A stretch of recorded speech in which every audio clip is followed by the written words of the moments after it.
Hey, what's going on, everybody? Welcome back to the Blrd podcast. This is episode 147, and tonight we have our dynamic, great panel that we always have. We have Bandito Mac.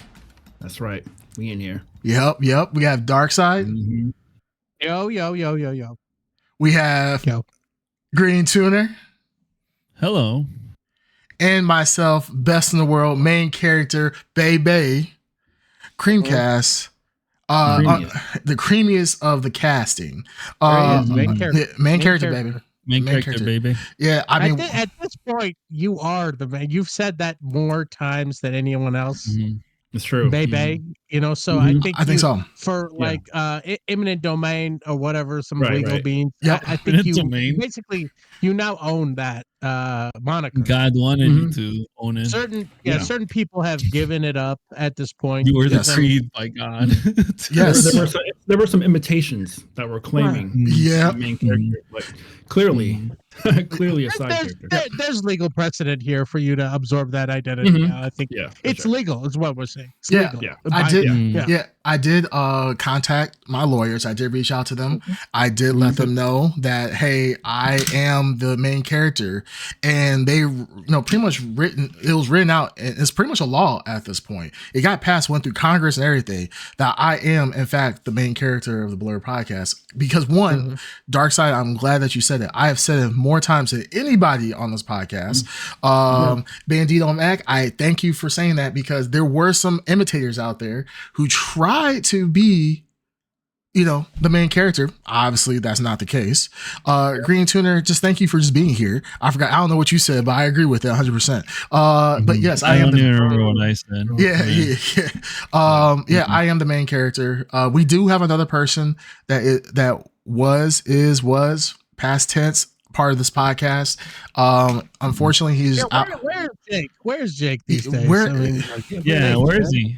I don't know where Snake is at. Like, Snake is gone, but I'm sure he had actual real responsibilities to do today. Unlike somebody else in the podcast, unfortunately, the Ed Underground, may he rest. May he rest in peace. He's not dead. He's just dead to us in the podcast. He is off somewhere working, as he says. He's the only person we know that works 24/7. He does not sleep, apparently, and he's joining that grind said. Yeah, he is part of the entrepreneur grind mindset. He listens to Andrew Tate 24/7. He doesn't believe in sleeping. He just works. Things for bitches. Yeah, a real grinder, if you would say. Yeah, a real grinder. Yeah, like he got a huge Fresh and Fit fan. Fresh and Fit. Yep. He's all over. He was so dedicated. He actually got on the app Grinder because he was like, "Yo, this is the app for entrepreneurs." And for some reason, he's in 24/7 entrepreneur mode. He's always responding to texts on Grinder. He is always doing meetups. It's crazy. Yeah. He's like a lot of business on there. Apparently, a lot. Business is booming. Business is booming. Very so Ed Underground, we appreciate where you at. Only to us, thank you for showing up to the podcast. He says, is Ed rich? We all know what that situation is, and that we're gonna say a resounding no. But he does work so much, and he is a hustler. That's why he has the eternal grind. Yeah, eternal grind. So wherever he's at in the world right now, we wish him all the best of luck with his grinder experience, and we're just proud of him for what he's doing. So continue being on Grinder, Ed Underground. We appreciate you, and we love you, man. Keep grinding, buddy. Yeah, keep grinding, buddy. Well, let's get straight into our topic for tonight. Yeah, really excited about this, especially coming off of the second movie, which I think we're all huge fans of. I think we're fans of the entire movie series in its entirety. But Dune Prophecy, which is a prequel to the Dune universe that we have not yet seen. But yeah, it's a prequel to the critically acclaimed movie Dune and Dune 2 on Max. Really great show. Really great show. I believe there's 3 episodes out. Does it come out every? I think we were discussing this just before. Every Sunday. Every Sunday. Every Sunday. Yeah. So we were supposed to discuss this last week, but due to unforeseen circumstances called Thanksgiving, well, we had a quite busy schedule, so we were not able to stream that week. But we're here now, baby. Yeah. So what are your guys' initial impression of Dune Prophecy? Love it, hate it? What do you guys think? Well, who's here? Like, who here is a fan of like the book series, the Frank Herbert series Dark Side called Dune? Yeah, I like Dark the book Side. series. Yeah. Okay. Did you happen to read the other, like the extensions? Yes, I did read Legends of Dune. And that's all I read. Now this is not. It touches a little bit of that, but it doesn't go into the other stuff that this is kind of based on, I guess. So I didn't read that stuff, but I read the stuff that they kind of talk about really early in the first episode about like the machine war and about like Vorian Atreides, like mention a couple things and why technology is kind of shunned. So like that's what I read, like that early on stuff. So whoa. Unexpected. A wild snake has appeared. He can't ever be on time, but he's here. Holy smoke. Jake the snake is actually here. That man, boo that man. That man is doo-doo. What's up, Snake? How you doing, man? Oh, are we having technical difficulties? We are having. He'll get here when he gets here. Yeah, he gets here when he gets here, yeah. Yeah. But it's good. It's good to have the snake here for sure. But it is. Hey, y'all never tell me what day or time, so okay. Shut very up. confident that we did. Yeah, I mean, there's that detail. Yeah, whatever. Logical points out of here. Shit. Yeah, shit. I did. To be fair, before the podcast, seconds before the podcast. I did ask. Podcast. Yeah. Podcast. I did ask, where's Snake? That's your beer. Yeah, veer seconds before. So yeah. To be Dark fair. Side, what's happening to your camera? You're like zooming in and out of like the black and like lights are. Yeah, exactly, right. As the past You're being timeline swallowed up by changes, he darkness. fades in and out of existence. Exactly. Yeah, I don't know what you're talking about, man. But what was I talking about? Dune. Dune. Yes. Yeah, no. Right. Dune. Dune Prophecy. So yeah, I've read a little bit of the expanded universe. I've read the first 3 books in fucking high school, so I remember the main Frank Herbert, like 3 books of the Frank Herbert stuff, and then like a little bit of the expanded universe. So I wouldn't say I'm like deep in the lore, but I know a little bit more than a couple people. Now You know more than us. Yeah, sure. I'm just taking a wild guess because I never read Dune. Yeah, all right. Yeah, I mean, sure. I mean, like the last 2 movies were like my dream come true, like from like the perfect director making that series. So, and this has like, I guess this is like I don't think Denis Villeneuve is, I don't know how much he's involved in it, but it is based in that universe. So like, it seems like it's definitely it's connected to it. So maybe the producers, I don't know, the props and stuff like some of them are the same. I generally speaking, just real quick, the first 2 episodes, I didn't watch the third. I like it a lot. Now, I will admit, it is like I like it. I like the world, so I'm engaged in it. But it seems like it's a little bit boring for people who are not. I'm just concerned about the pace. I think the pace is an issue. I'm curious to hear what you guys will say, and I have a feeling I know. Calm down. A little. I got a lot to say. Yeah, all right. Well, that's my brief overview. Go ahead, Tuner. You got something to say? Say it. Say it to my face. No, I'll cede the floor to Snake. Oh shit. No. I want to know what part you fell asleep on. You fell asleep at Green Tuner. I'll be honest, all of them. I didn't enjoy this. It seemed very generic. I don't know why, but it felt like they were trying to mimic Game of Thrones at times, where it's like I don't know, like I have nothing against like having sex and everything, but it seemed like way too Game of Thrones-ish. Because I'm like, everything I've consumed media wise from Dune doesn't tell me that this is that type of series, right? And you're throwing this shit at me like it was Game of Thrones, and I'm like, what the fuck? I'm like, it seemed unnecessary at points, and I'm like, what? Even I was like, why am I a prude or something? What's going on? I don't get it. No, it was just kind of weird. Like they have the generic club scene, right? Like we're in the very club, generic, and then like the conversations just go on and on. And maybe I don't know. Maybe if I was like more invested in the universe, like Darkseid said, where I know like the families and the planets and and like the hierarchy and the witches and where they came, all this thing that I honestly don't know. Stop you right there. I'm going to stop you right there. I'm going to stop you right there at the very first fucking problem that they showed up with. Here's everyone you know from the 2 movies. Here's all the same families. Here's all the same drama. Here's all the same witchcraft. Here's all the same technology. And they're trying to sell me on 10,000 years before? Yeah. So off the bat, I don't think about it that way. The technology.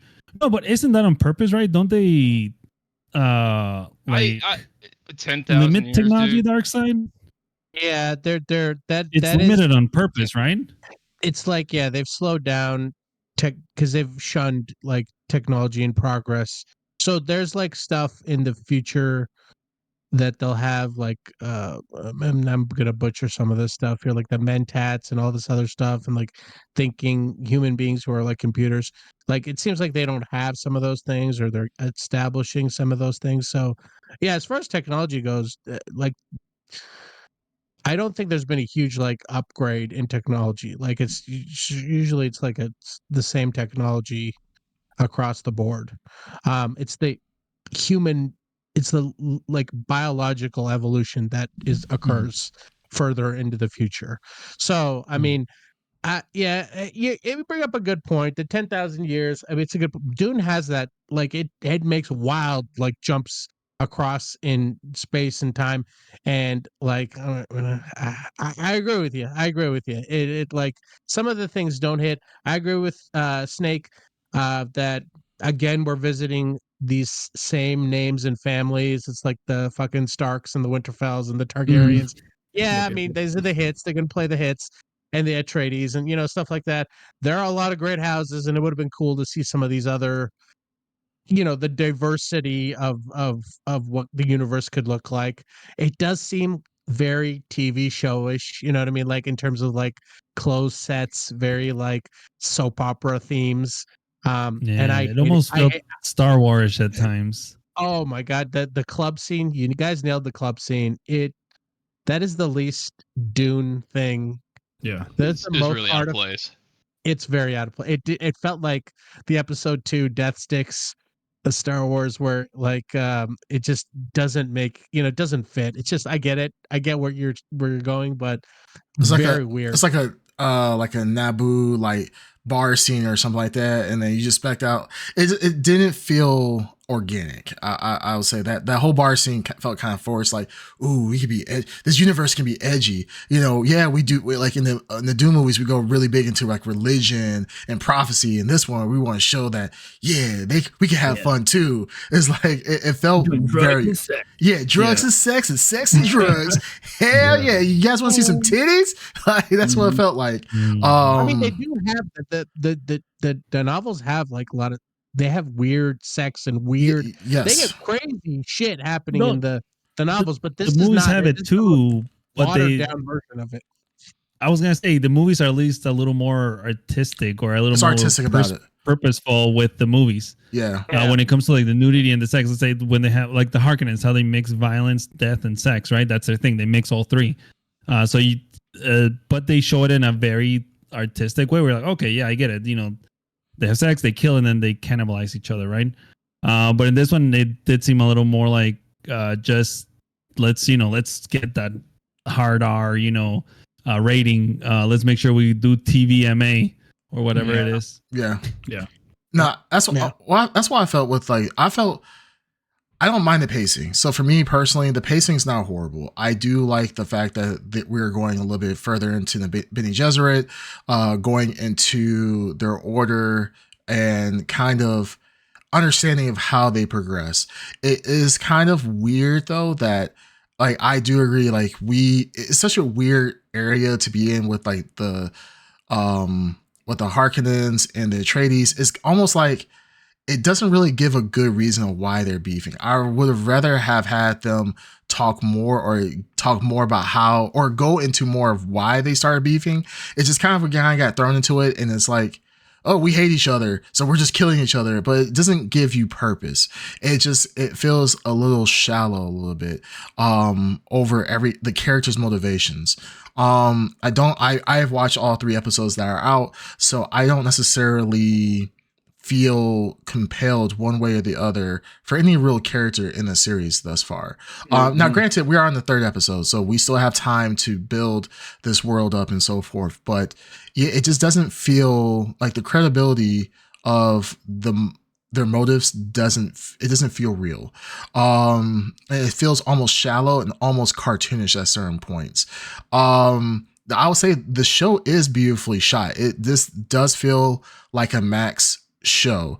I would say that the budget seems like it's well placed. It doesn't seem like it's overly blown out for what we see. I think it's pretty well done overall, and I do like the actors to a pretty fair amount. I think they're really, really good. It's just that I think it just lacks motivation at the moment, and the only reason why I'm saying that is because of the fact that, like, if you look at Game of Thrones, like the real motivation for Game of Thrones really didn't happen until about halfway through, right? About halfway through, yeah. I think Ned Stark gets killed at the end of season 1, right? I believe he does. Yeah. So like at the end of it, then you get the real like, hey, this is a concrete resolution of why we're getting into this. But we don't really see, like with Game of Thrones though, we're kind of thrown into a world where it really builds up. With this, the conflict's already started. We've already seen it happen.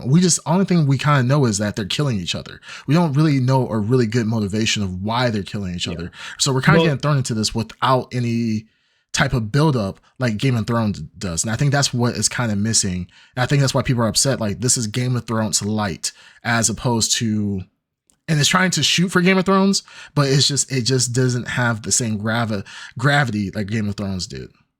Yeah, because they're trying to set up, right? I mean, well, so the basis in the beginning, at least initially, is you have the 2 families. You have, I can't even remember the names now, but the one family, Harkonnens and Atreides. Yeah, was it Atreides? I thought it was in the show. It's the Corino, like the Imperial. Yes. Corino, the Imperial. Okay. Yeah, right. Because you're talking about the wedding. Yeah, exactly. Oh, right. That one. Because they want to have the wedding, right? Because the guy, the Cronin, I can't remember his last name, but that family who is currently in charge of the spice, or currently on Arrakis, right? They're in charge of the spice. They're having a problem where there was. I mean, they have the Fremen they're dealing with, and also an insurgency apparently, and the guy needs the other family in order to get his ships, right? So that he can now deal with the Fremen threat, but also the pull, right, would be the guy who returned, Desmond, because he was attacked by the sandworm, and then apparently got some new mystical powers, right, that allowed him to set that little boy, or set the boy and the other witch, or the sister, on fire from the inside. Yes. Right.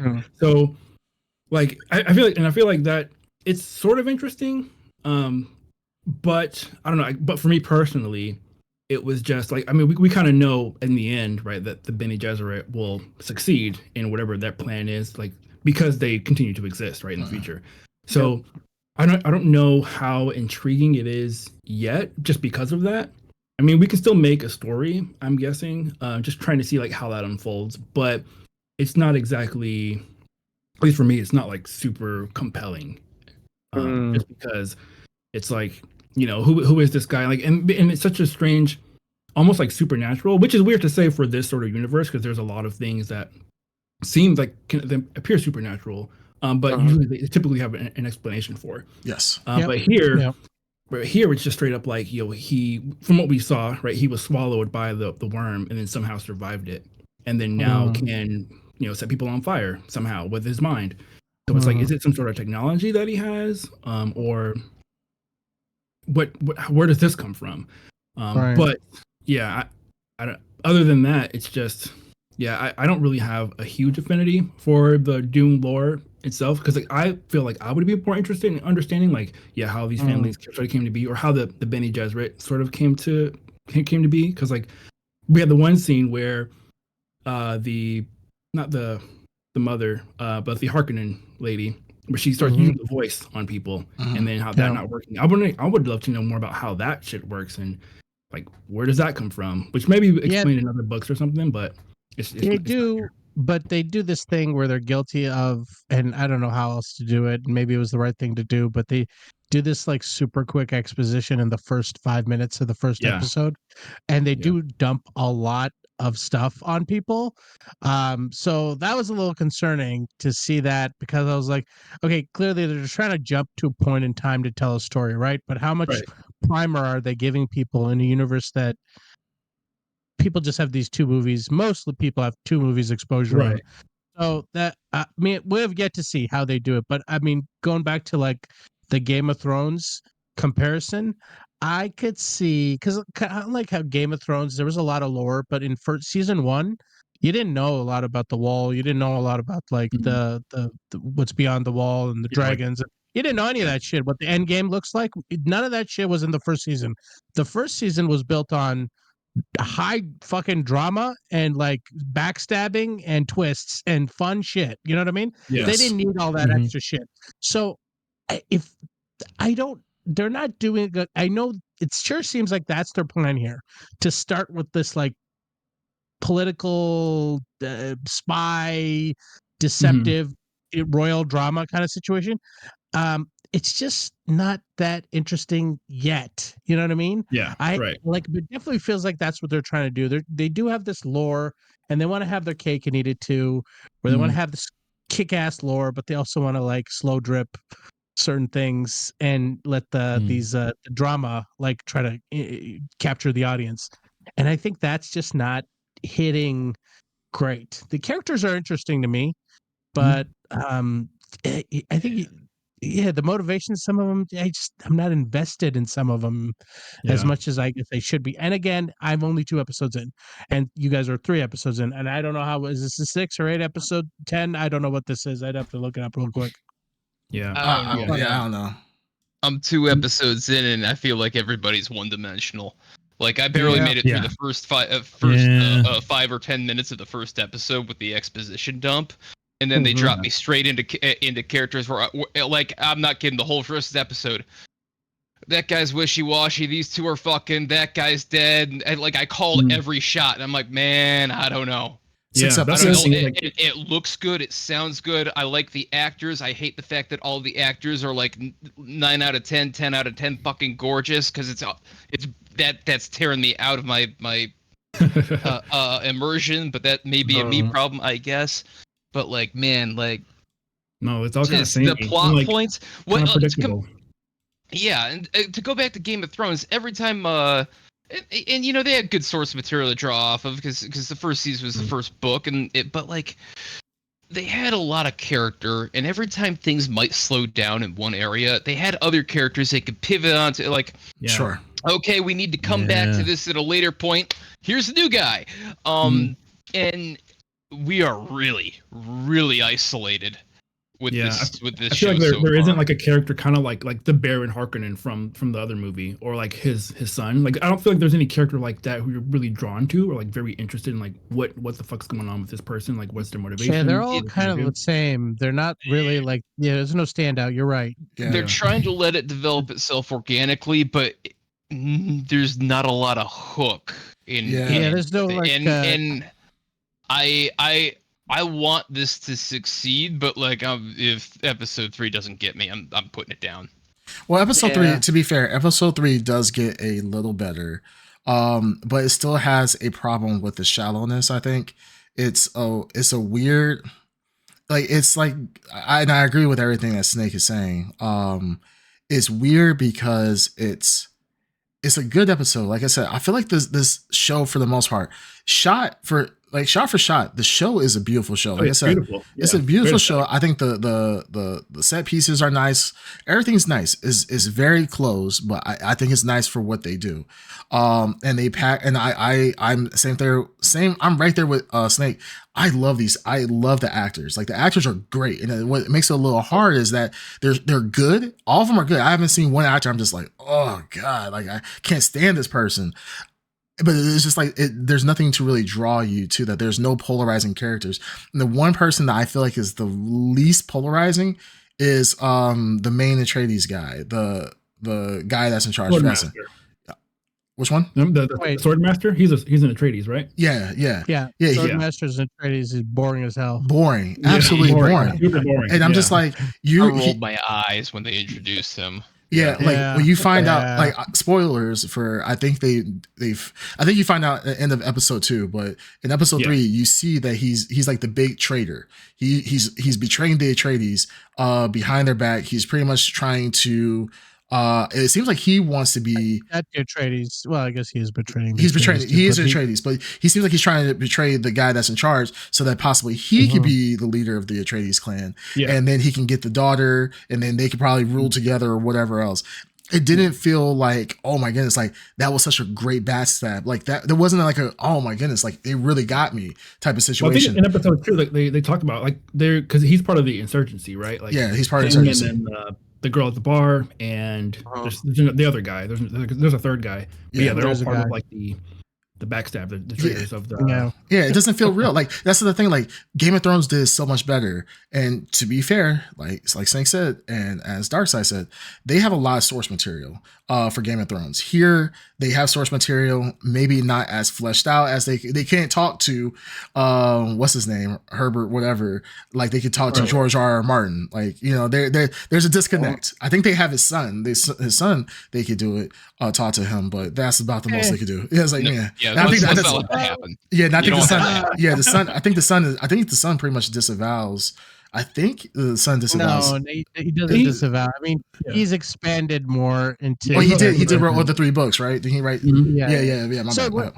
This series is pretty much based on what he's like a version of a book he wrote.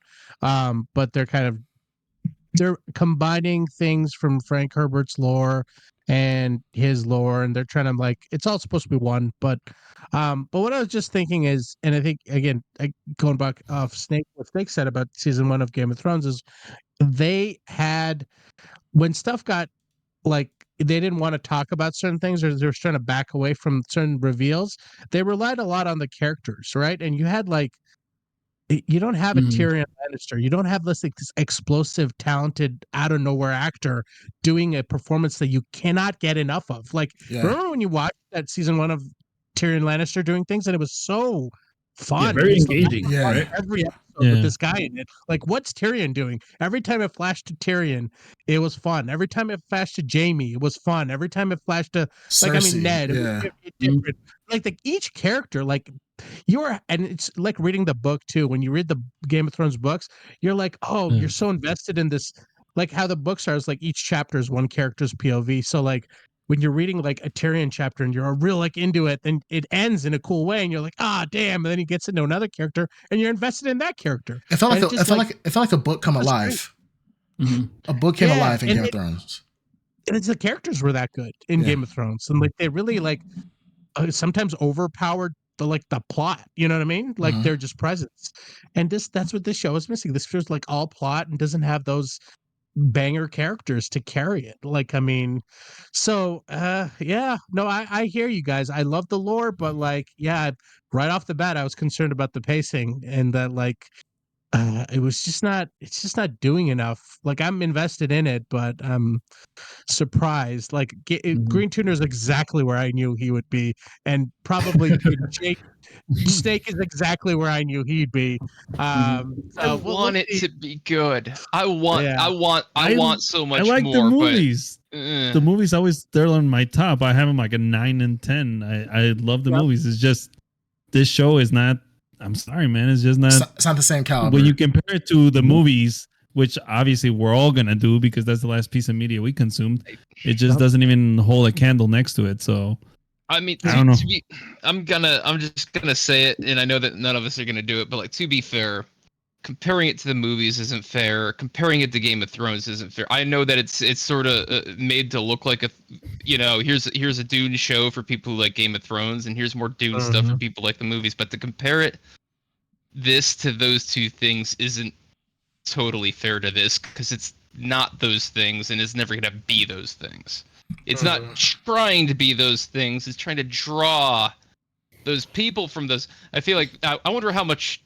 I'd love to know how much the marketing people got involved with this show. Just how much the producers were really trying to bank on something that it wasn't totally written for. But I just don't feel like it's a totally fair comparison. It's not fair, but from like a consumer perspective, what else are we supposed to draw from, right? Not only that, like the mass media or whoever, from what I remember, it seemed like I don't know if they outright said it, but it seemed like they heavily tried to link the movies to the show itself in the marketing of the show. I don't. So that's why I'm like, I think it's fair because, well, I mean, I get what you're saying.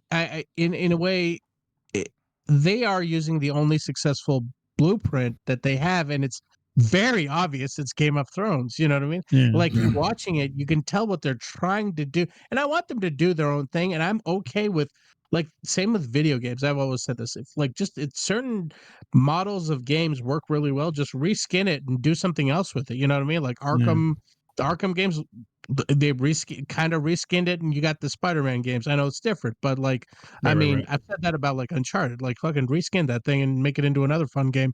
Like, they have the blueprint of what you're looking at that has been successful is clearly, obviously there.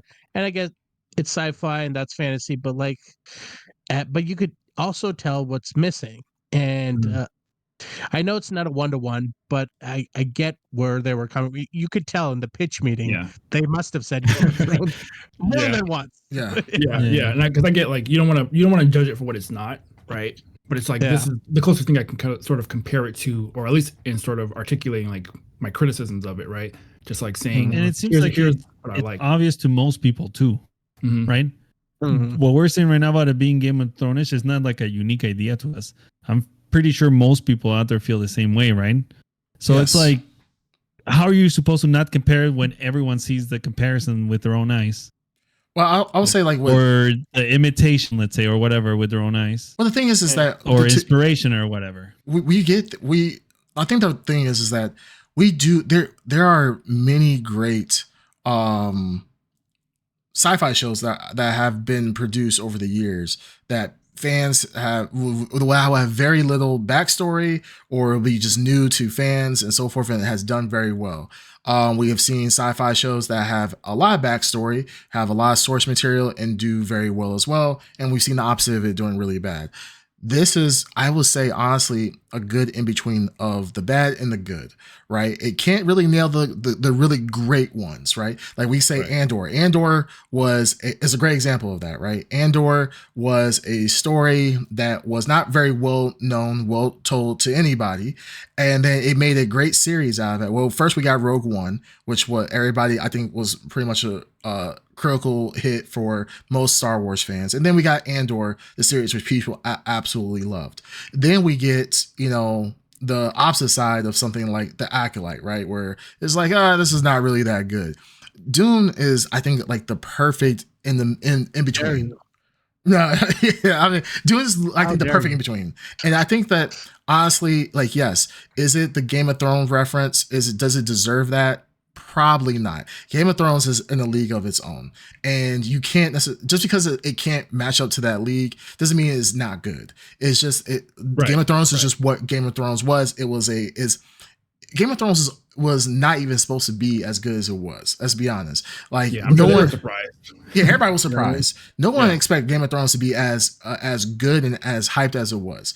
So the thing is that with this, I'm willing to give it more. I'm willing to give it a longer shot. This is 6 episodes for season 1, at least. If there's going to be multiple seasons after this, if there is, I'm willing to give it a shot. And the story, while it may be slow, Andor was a slow story, right? Andor wasn't fast paced. Yeah. Andor wasn't going crazy with the action. It was a slow story as well, but it was really good.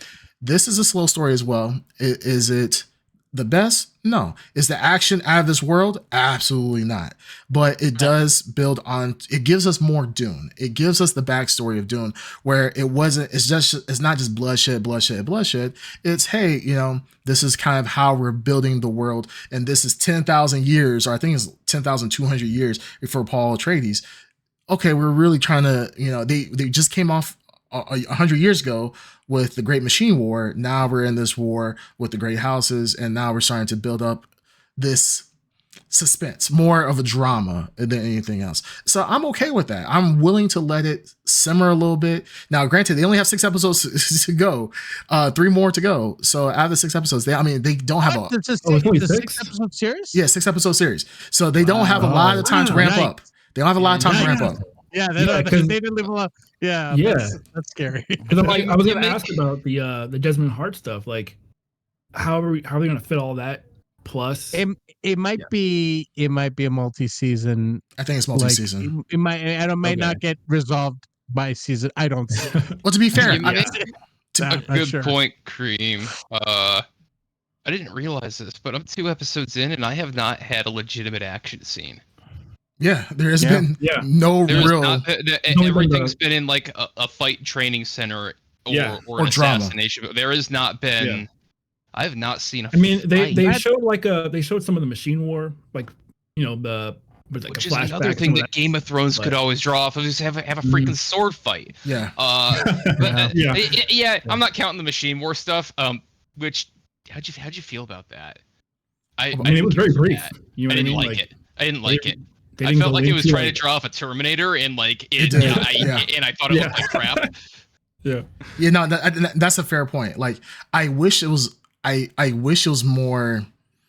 They put a little bit more emphasis on that, because it would have been really good to see how different society was at the Machine War versus the society that we have now.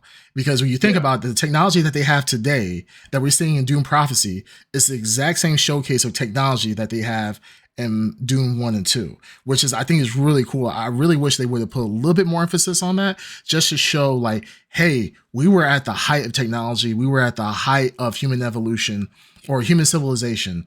And because of the machine war, we pretty much had to nerf ourselves because of the threat, the existential threat that AI had brought to us. And I think that would have been kind of cool. We don't have to do necessarily a Skynet situation or a Matrix type of situation, but that'd been kind of cool. But that has been done already, and that's been done, I think, relatively well in other series. So, I mean, do they need to hit on it? Probably not. But I do wish there was a little bit more. Like, because their explanation was very brief, like very vague. I mean, I felt like I didn't understand why. I mean, except for, the machines could think for themselves and they kind of rebelled, but like that was it. Like it didn't really get into the machines in the machine war are very interesting. They're not like, they did show them to be like very Terminator and like very simplistic, but they're like humans almost. Cyborgs. Yeah, they're an artificial intelligence. No, and they don't like the shape. Like they it's not like a whole bunch of Terminators walking around with like skulls. Right. No, like they use whatever's like the most effective means of whatever they're doing. So they're very interesting. The machines are very cool in the Legend series I remember reading. But we didn't get a taste of any of that. How like interesting they are. They're even in like Frank Herbert's like idea for like the main Paul Atreides story and where that's going from the Dune novel and the 8 books. The machine stuff is in there. Like, I mean, it's like a circle story that they're trying to tell, beginning and end. But this was a real poor representation. Yeah, it was real fast and not a great way to show that. But again, like they could always expand on this and like springboard. Like you could have a little bit of a taste. And I think this guy, this power that he's using, like it's more than likely some kind of technology, because I mean they kind of like did use him as to reference like he hates technology, you know what I mean, like he hates So it's like, I mean, it just kind of seems like, and that might be the writing. So maybe we'll see. Maybe they'll get more interesting. But again, it's 6 episodes. We're halfway through it. I don't know. But I'm invested because I like it. It's not surprising me. The reactions are, and I think generally the reviews have been okay. They've been like positive in, just like in the middling area. They haven't been like, 9s and 10s or anything, like blowing the door open and making, there's no buzz. I don't feel there's any buzz with like the Penguin had buzz, you know what I mean? Like this, I don't feel that this has buzz. This show definitely, it feels like it's definitely made more for people who are super into Dune, like just because of the way that it handled a lot of the backstory. Fucking nerds. Like, it's like, hey, you already know what's up. Here's what's going on. But then at the same time, at the same time, it feels like more Dune again, because it's like we're dealing with Arrakis again, we're dealing with Fremen, we're dealing with the spice must flow, we're dealing with the same political who's going to control the spice. So it's like we're back here again. I feel like there's nothing else more interesting. Well, besides the Desmond stuff. So basically, again, Star Wars. Yeah. Star Wars, It's the Jedi thing. It's like, okay, let's like the Taco Bell menu. Let's remix the same ingredients in different ways, and you'll like one of these. Exactly. But when it's 2 a.m. and you're hungry, your ass is going to Taco Bell. I consume Taco Bell regular, so this is going from a Taco Bell lover. There you go. Everybody here. So what you say? I'm judging everybody here. Oh, look at here! Like I only eat he organic. Can't handle the spice. That's what it is. Chipotle. Chipotle. If it's not, lips and his bitch-ass tongue can't handle. If it's not kava, I don't eat it. I have to only eat. I only eat sweet greens. Oh, shut up. Oh, you have any vegetarian milk options? I need the essence of an almond, please. It's like, shut up. We got Ed Underground. Ed Underground decided to grace us with his presence. Ed says, he says, no surprise, Dune sucked. It's too slow. I aged 50 years just watching it. Ed doesn't get to put in his 2 cents if he's not on the show. So that's true. Yeah. Well, he just reading. He's got to come into the text chat for his own podcast to give his opinion. Can you block him from his own podcast? Side character. Absolutely. Side character, 100%. Like he is the worst. Can we just also say that one of the reasons why Ed isn't here is because he has to stream his own show, right? So no. Hey, we don't plug. We don't plug for people. If you're not on the podcast, we ain't plugging you. Yeah, get the hell out of here, man. We ain't advertising his shit. Yeah, right. So yeah, it's crazy because I mean, like I said, I think Dune. We have 3 more episodes. Actually, how many people only watched 2 episodes so far? Yeah, I only watched 2. Okay, so everybody everybody just watched it. Okay, that's cool. I watch all 3. Yeah, you watch all 3. So so I'll pose this to Green Tuner. Do you think that the 3rd episode was a better episode as far as progressing the storyline and maybe getting character motivation a little bit better? Do you feel like it got better? They finally got one character to do something a little more interesting. Was that the sister?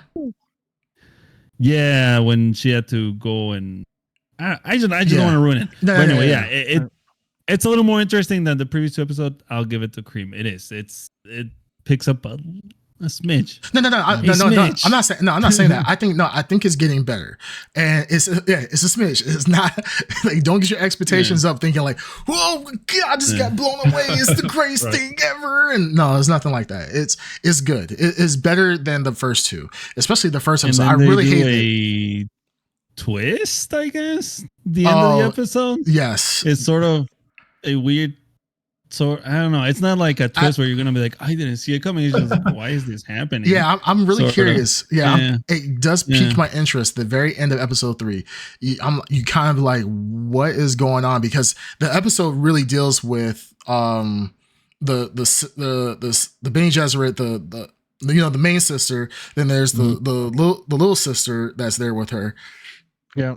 So you kind of see a little bit more of the motivations and why they're doing the things that they're doing. So when you see the ending, it's just like, okay, they spent a lot of episode, they spend a lot of the episode on one character, and then when you see her at the end and what she does, you're like, okay, I'm kind of curious of how they're going to build this out. So it, like I said, it has potential, and I'm really hoping that they capitalize on it. But the thing is I think the one thing that also, if this was a standalone, like this was just Dune by itself, right? If we didn't get the first two movies. I'm not talking about the movie from like the 1980s, but I'm talking about the first two movies from Denny. I don't know if we will be as harsh on this as we are right now. Like Denny, Dune 1 and 2 is like cinematography royalty. Beautiful. It's a beautifully shot movie. It is I'll say one of the best sci-fi movies, especially for those years. Yeah. And probably one of the best sci-fi movies we've seen in decades. Yes. Really well done. If we didn't have that movie, those two movies, I don't know if we will be as harsh on Dune. I think it's an unfair comparison. I think it's even more of an unfair comparison than comparing this to Game of Thrones, because at least that's TV show to TV show, with both having source material to some extent. Comparing it to Dune 1 and 2, the movies, to this, I think that's very harsh, because either two things need to be true. We need to give Dune 1 and 2 more accolades, because we can see that this is, and people have always said this, and I think Darkseid, you said this a long time ago, and this has been a general consensus around Dune, is people always said Dune is not a series that ever could be made into a movie. And I think we've seen that overall just with how the Dune series movie, or how the Dune movies have turned out over the years. When we had the first Dune, then we had Dune during the early mid 2000s, and then now these Dunes. So we see how hard it is to actually incorporate into a movie. So, and even more so as a series. So I feel like that's really hard. It's a hard comparison to do. And I feel like it's really difficult for us to kind of step back and say, hey, these are just really good. This could be a good series overall, because we have such high expectations based off the first two movies. So that's why but at the same time, look at the Penguin, right? I would have respected Dune more if it did its own thing instead of trying to copy Game of Thrones. The Penguin did its own thing by copying the movies, and it's an amazing show. I love that show, right? And it did its own thing. It was very Penguin. It was its own thing. It didn't have to do Game of Thrones or anything like that. It did its own thing. If at least they tried to do something on their own without aping someone else, I think I would have respected it much more. So whether they want to compare it or not, it's on them to produce a show that's, entertaining. It's not on me. Gotcha. So fair or unfair, it's on them. They're the ones with all that stuff. Yeah. I feel like HBO's been trying to chase the Game of Thrones dragon since Game of Thrones. Like, they've been milking that teat 4 years. Oh, and they still well, are. we just saw New Game it of Thrones House of the show Dragon. just got announced. Like they had another show, right? House of the Dragon. And I guess stories, every bit of it. So for them to try and make more Game of Thronesy material off of other nerd stuff sourced off books, that is the play. Penguin was the gamble.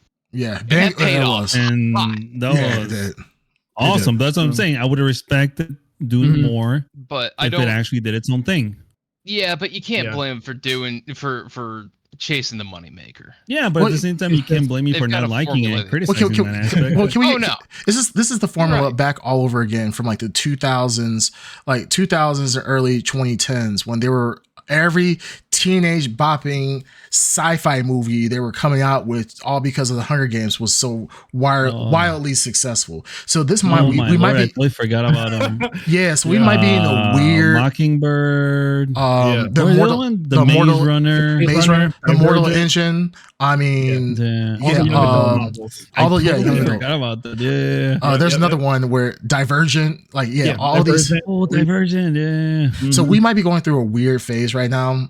Where HBO is doing the same thing. It's like, hey, we're trying to get that Game of Thrones high back, and will they catch it? Probably not. I mean, Penguin, that was kind of their best. That was what I agree. Snake, 100% correct. That was the gamble. Dune is kind of a safe step to go to. So I don't know. We'll see. I'm kind of curious. Maybe that's my problem. Then it's like maybe it's too safe because it's sort of retreading all that stuff. Like I was saying, like we're back at it, right? We're dealing with the same politics in a sense that the movies sort of dealt with as well. Because I think like without the movies, I don't know if you like, do you understand this show because of like they don't go into too much background, or also maybe it could benefit from focusing on a storyline. Like instead of we have the Desmond Hart thing, right? I keep saying, and then you have like the princess who's trying to become the Bene Gesserit, but you also have the what's her name? Valia, that's the head mother right now. But you have her storyline sort of trying to deal with whatever oncoming threat, right? That's apparently they're trying to stop. So they're trying to juggle a lot of things at the same time. And I feel like if they just maybe focused on one, it could be a lot better and just kind of just dig into that, like the way that the Penguin is just focused on the Penguin dealing with his shit. I don't know, but I feel like more focus maybe would benefit versus what they're doing currently, because like you're saying, and then with only 3 more episodes left, I don't know how a lot of this stuff resolves without being super predictable as the first couple episodes have been. Yeah. No, I play a game every time I watch a TV show. If I can guess the character's next line, I'm like, this show's a little too predictable. And there was one line in particular where the guy, the little mind fire starter guy, he said something like, you know, it's something like you're terribly, or no, he's like, the blade is slow and terrible or something like that. And I guess what he was gonna say, I was like, it's a little Dune. Yeah, it's a little too predictable when I can do that, but we'll see. Like I said, 3 more episodes. I look forward to what you guys are gonna say about the episode 3 and then the finale when we get there, because I think all our opinions for the most part are aligned to the rest of the audience out there. All right, so do you guys have anything else you guys want to talk about, or you want to get straight to the rating? Oh yeah, that's right. Darkseid has to get rock hard at 10, right? Yeah, rock hard. Well, he said 10:30. He said 10:30. So stay tuned, guys, if you want to see a rock hard Darkseid at 10:30. Yeah. Don't miss it. Yeah. Do I need an adult? Nah. Well, maybe. I don't know. Maybe. Yeah. All right, so really quick. So far, let's just give our score for the 3 episodes. I would give this a 7, cumulative so far. I enjoy it. It's good. It's not great. Definitely lags behind the expectation of what we saw from Dune 1 and Dune 2. Rarely do you see a series that gets better over time, or like a sequel that does, I think, much better than the first one. And I think the second Dune movie is way better than the first one, and that says a lot. So yeah, it lags behind the Dune series, which is a little sad. It's a little disheartening, but I'm willing to give it a shot. Like I said, I think 7 is good. I think that's pretty on the nose. That's pretty good for for a score. Yeah. Yep. So I give it a 7. Who wants to go next? I'll give it. I was thinking a 6. Because I was actually going into this kind of ready to hate it, because I was like, this is gonna be so fucking boring. Mainly because I'm not a huge Dune person, right? I can admit that, but I think it was better than I thought it would be. So that's something, I suppose. Like, it's not super intriguing. I think I keep bringing up Desmond because that's the only thing I'm slightly interested in. I kind of want to know what the fuck's going on there. But other than that, like, yeah, it's all right. Maybe if I love Dune more, but it's fine. That's fair. I got you. No, for me, it was the opposite. I went in there expecting to like it because I do enjoy the movies. And some of the actors that they casted, I was like, oh shit, this is a decent cast. And I'll be honest, I was disappointed. So similar approaches or different approach, similar result. I'm going to give this a 4. Well, it was just, the production value is beautiful. It's shot beautifully. It looks gorgeous. The music is amazing. But again, it's like, I can get that in a lot of shows nowadays.